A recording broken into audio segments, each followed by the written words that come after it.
Reports surfacing that Al-Qaeda has placed a $50,000 US bounty on the heads of any US Navy SEALs, dead or alive. Dude, I think they just got shot. This is the single largest loss of life in Afghanistan in a single incident. Most of them are U.S. Navy SEALs. My job was to protect, and that night, I wasn't able to do that. This flight should have been 10 minutes from wheels up to wheels down, but we lost communication with it. We've had 2 U.S. Army pilots verified that a black box was installed on Extortion 17. One of the more sensational stories is that the black box was washed away in a flash flood. Was there a black box? No, sir. So without a doubt, that black box was installed. We discovered bullets in the bodies of the Navy SEALs. The military threw them away.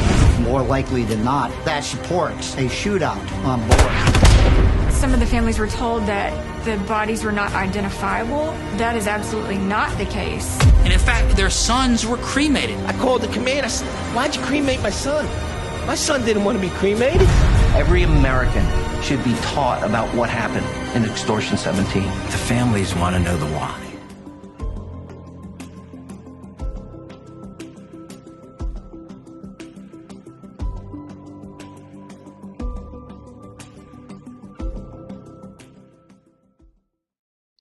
Ladies and gentlemen, thank you for watching us on Jay Slay, Made in the USA, where we explore truth, expose deception, and inspire courage.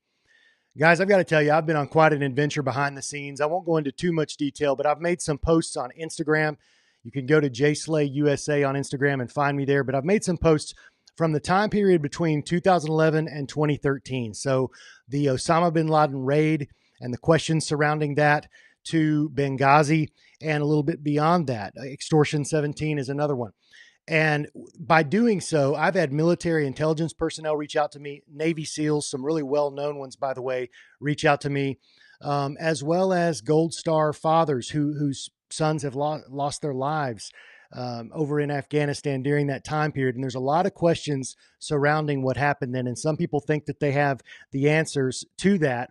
But today I want to give voice to a man that I've come to respect greatly. I've gotten his book. It's Relentless, a Gold Star Father's Pursuit of the Truth. And that's what we want. We're all about pursuing the truth because we can't move forward until we know what actually happened, especially with these big events that have to do with the people that are closest to us losing their lives. Now, imagine that if your son was a Navy SEAL and the world's leading cryptologist. So he's a professional and expert at encrypting and decrypting foreign communication. And he comes to you one day and says, Dad, you'll never believe what is going on in this country. And then he won't say anything more about it. And within months, I think 2 or 3 months, he dies in an incredibly well-known event at this point on a chopper, Extortion 17, where they were shot down. And it was the largest single loss of life by U.S. Special Forces in history. And then imagine that you start to seek answers because the story doesn't line up with what you're being told and you're being given contradictory information. And it brings you in front of presidents. It brings you in front of the Pentagon, and none of them are willing to answer your questions. One that sticks out in my mind is when Charles was face to face with Barack Obama, and Barack Obama wouldn't answer his questions, and the Secret Service came and took Charles away rather than let Obama answer the questions. So Charles Strange is the father of Pettty Officer First Class Michael Strange. He's not stopped asking questions. His son died in that tragic event on August 6th, 2011, along with 29 other Americans in the helicopter crash called call sign Extortion 17. So today he is joining us along with his co-author on the book Relentless, Stephen Luschel. I believe that's how you say his name. So guys, welcome to the program. I'm honored to have you, and I can't wait to dig into some of this. Thank you, Jeremy. Yes, sir. Yes, sir. You know, one thing I love for meeting you is you're a Phillies fan. I was in the Phillies organization, and you live in Philly, right? That's right. Yeah. So we got some common ground there. No doubt about that. I look forward to hearing more about this story, but I would like to start with kind of a summary. I know I gave a little intro there, but walk us back, Charles, if you don't mind, to the months leading up to Extortion 17. You were getting some signals from your son that something just wasn't right. Can you talk about that a little bit? Sure.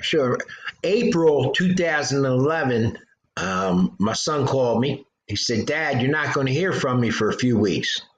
And I was like, well, what's the matter? What's going on? And he had a code. Me and him had a code because certain people were always listening because of his rank and what he did with the cryptology. And our code was, did the Phillies win? Yeah.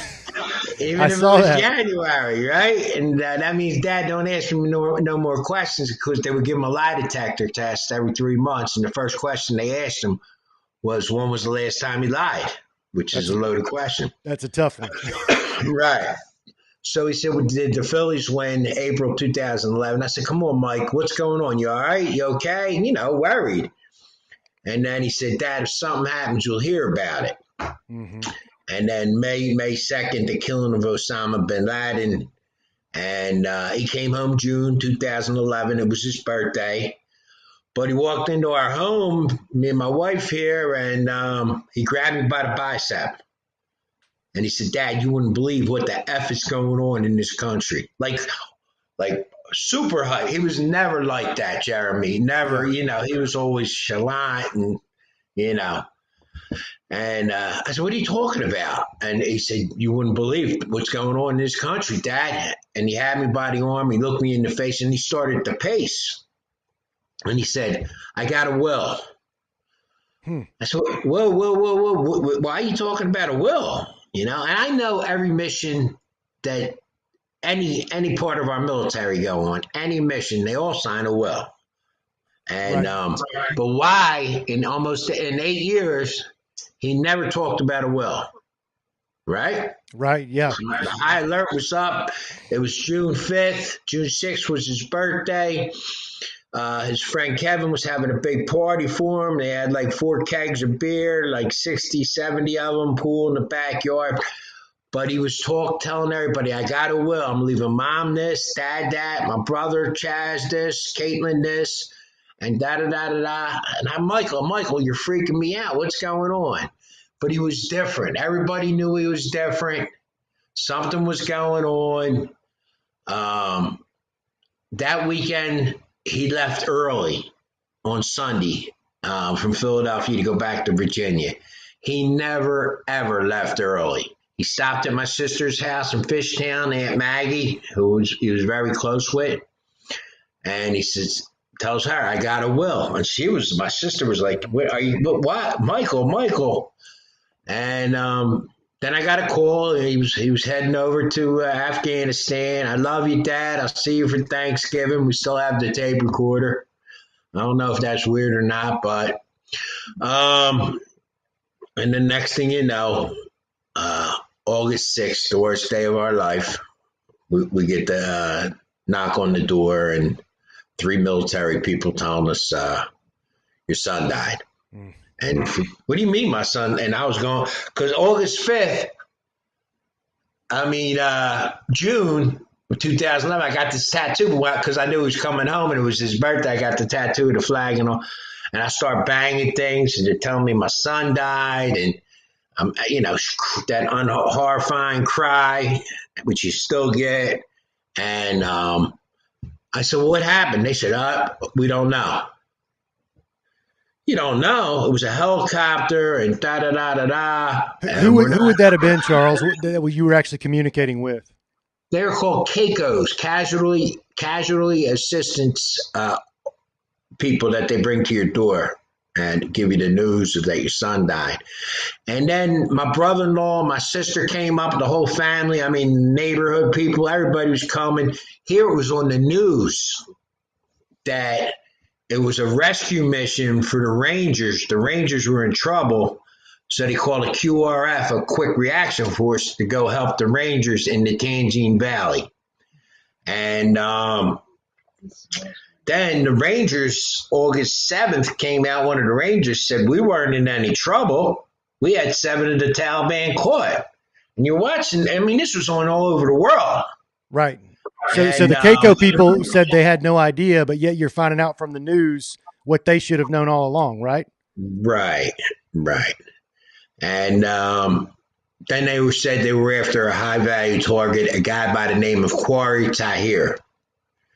who we found out through people in the government that Corey Tahir was a punk drug dealer. He wasn't like a high level guy or nothing like that. But Corey Tahir did have, connections, and, that's who they were supposedly after. And, we go down to Dover.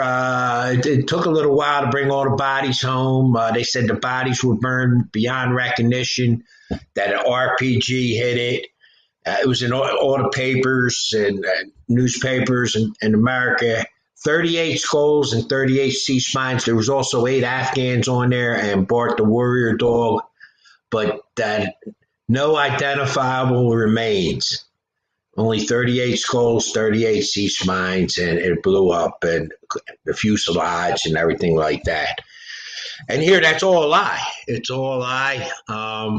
We go to Dover, and we're in a hangar, and all the parents and, everybody's asking and questions and everything like that. And, you see them planes pull up with all them coffins. People were dropping to their knees, like my son's in a box. You got to be kidding me. What the hell happened here? And out of nowhere, Barack Hussein Obama came up to me, and he put his hands on my shoulders, and he was telling me about Michael and the Bin Laden raid, and Michael changed the way America lived, and Michael was the greatest. And I grabbed Obama by his shoulders. I said, I don't need to know about my son. I need to know what happened here.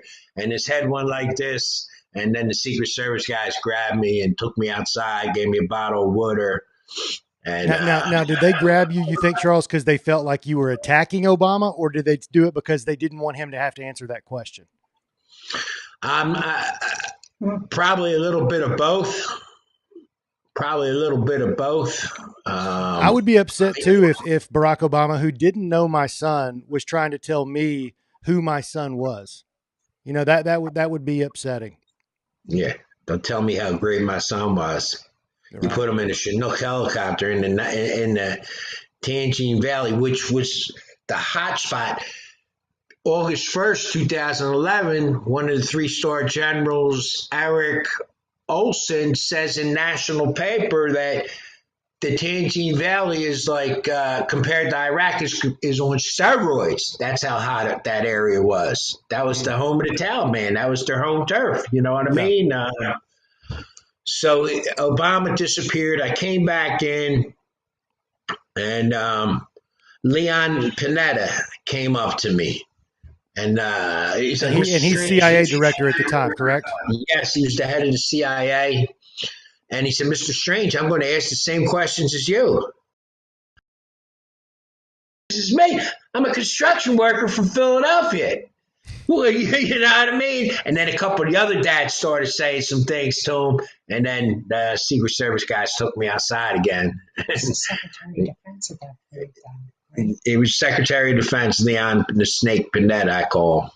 Let me ask you this, Charles. One of the first things you said that sounds like a real contradictory thing. You said that they had said that it was only like 38 skulls and spines, but you had information contrary to that, right? Because you said actually his body was okay based on the report you received. Yes, my wife called Dover a few months after it happened, of course, and asked for the autopsy report.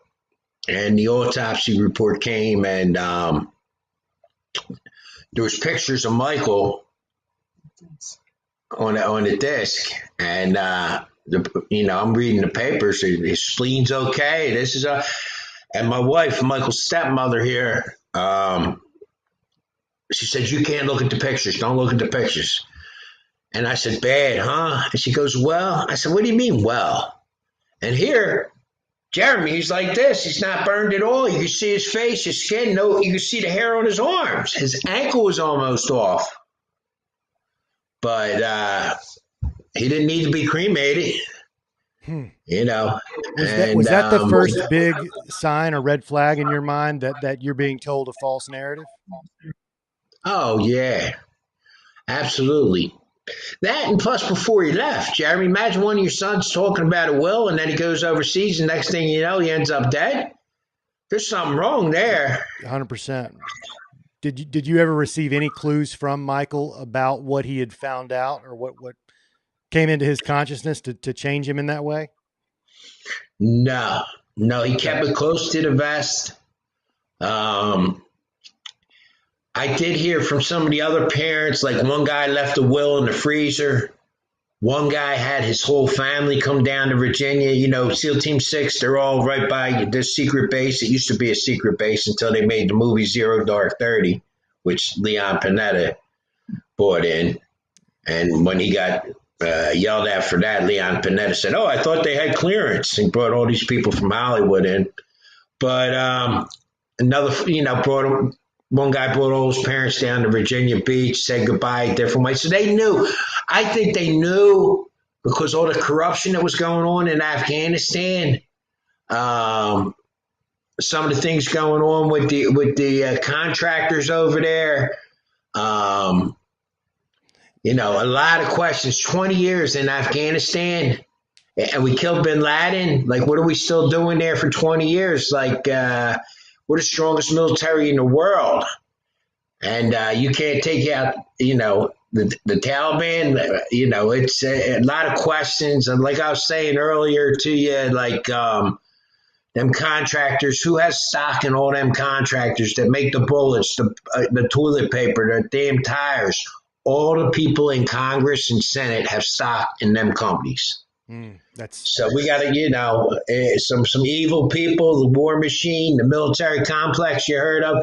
But before this, Jeremy, I got to tell you, our family, we were never, ever like conspiracy, political, and, we were Jersey Shore, right? You do your vacation, Philly people do vacation,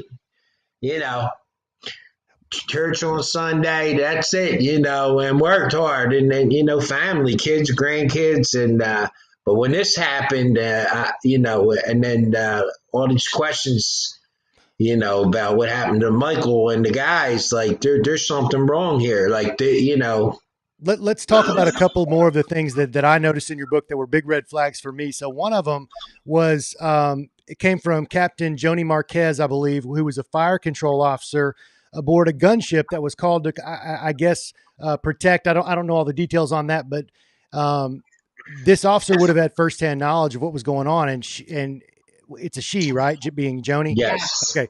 So she came out and said that the Pentagon is lying about what they're telling you, the father and all the parents. These stories. They said this is not really what happened. Can you talk about that? Sure.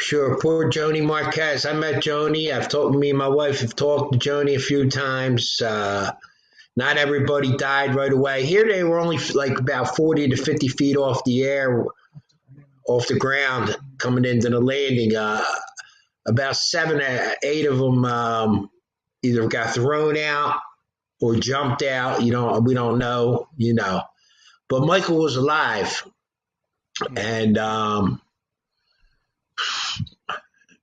Joni told me he was alive for like a good 30, 40 seconds at least. He was crawling. There's pictures of him. And you can tell from the autopsy the position he was in. You know how they crawl like this? Yeah. And he had a gun in his hand. But my thing is, why wouldn't you send somebody right in? And poor Joni Marquez, she was in a C-130, which like from Nashville, where you're at, could shoot somebody in California. You know what I mean? Like they got everything. They got everything on them. Right, and now the story's coming back. Wasn't she told not to fire like multiple times? 6 times. That's huge. 6 times. Why wouldn't you shoot? Yeah, exactly. That poor girl. It got to the point where she kept requesting to fire, and after denying 6 times, they just started ignoring her, even just ignoring the requests. Unbelievable. There's another one. You took the NSA to court and won, right? About not getting the information that you desired, and then Obama came in later and changed the law. Tell me about that. So, October 2011, we go down to Little Creek, which is in Virginia, to find out what happened. All 60 parents were in a theater. Brigadier Jeffrey Colt General Jeffrey Colt did the investigation in 2 weeks on this. 2 weeks on 30 guys dying. So he goes on while we're in this theater, he's talking about the pilots, and I'm like, this guy keeps talking about the pilots, you know what I mean, for like 40 minutes. And here what they do is a psyops, you know what I mean, like with your mind. And all of a sudden they turn the lights out and they make all this noise like, bah, bah, bah. And you're like, and an RPG came from 100 yards in the pitch dark and hit the rotary, and then they turned the lights back on. And wait, so I want to understand this. You've got all these Gold Star parents there trying to, they come together. They want to find out what happened. You're in a theater, and you said they turn the lights out and then they just start like blaring these noises, or is it the actual video? No, it wasn't the actual video. Wow. It was, yeah. With machine guns and bombs and shit like that, really, you know, like you're out of your mind. Like, and I look back now, it was part of the, you know, the you know, the phony story, you know.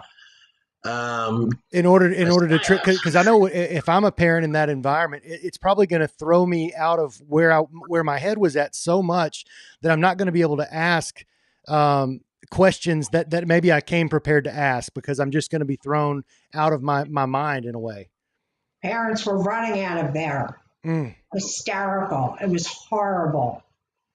They had to have known that was going to happen. Yeah. Sure, they do. They have people in think tanks, evil people with no soul. You know, it's we're in the theater. I stood up, Jeremy, and because he said it was a lucky shot, 100 yards in the pitch dark, and I started screaming. Did you say lucky shot? Yeah. And two men grabbed me from the back of the shoulders. How could you say lucky shot? All our sons are dead. Like, what's wrong with you? Why would you even? You're supposed to be an educated general, you know. And one of the other parents asked, why didn't Joni Marquez shoot? You know what I mean? And Admiral Harward, remember this guy, Admiral Harward, stood up and said to the parents,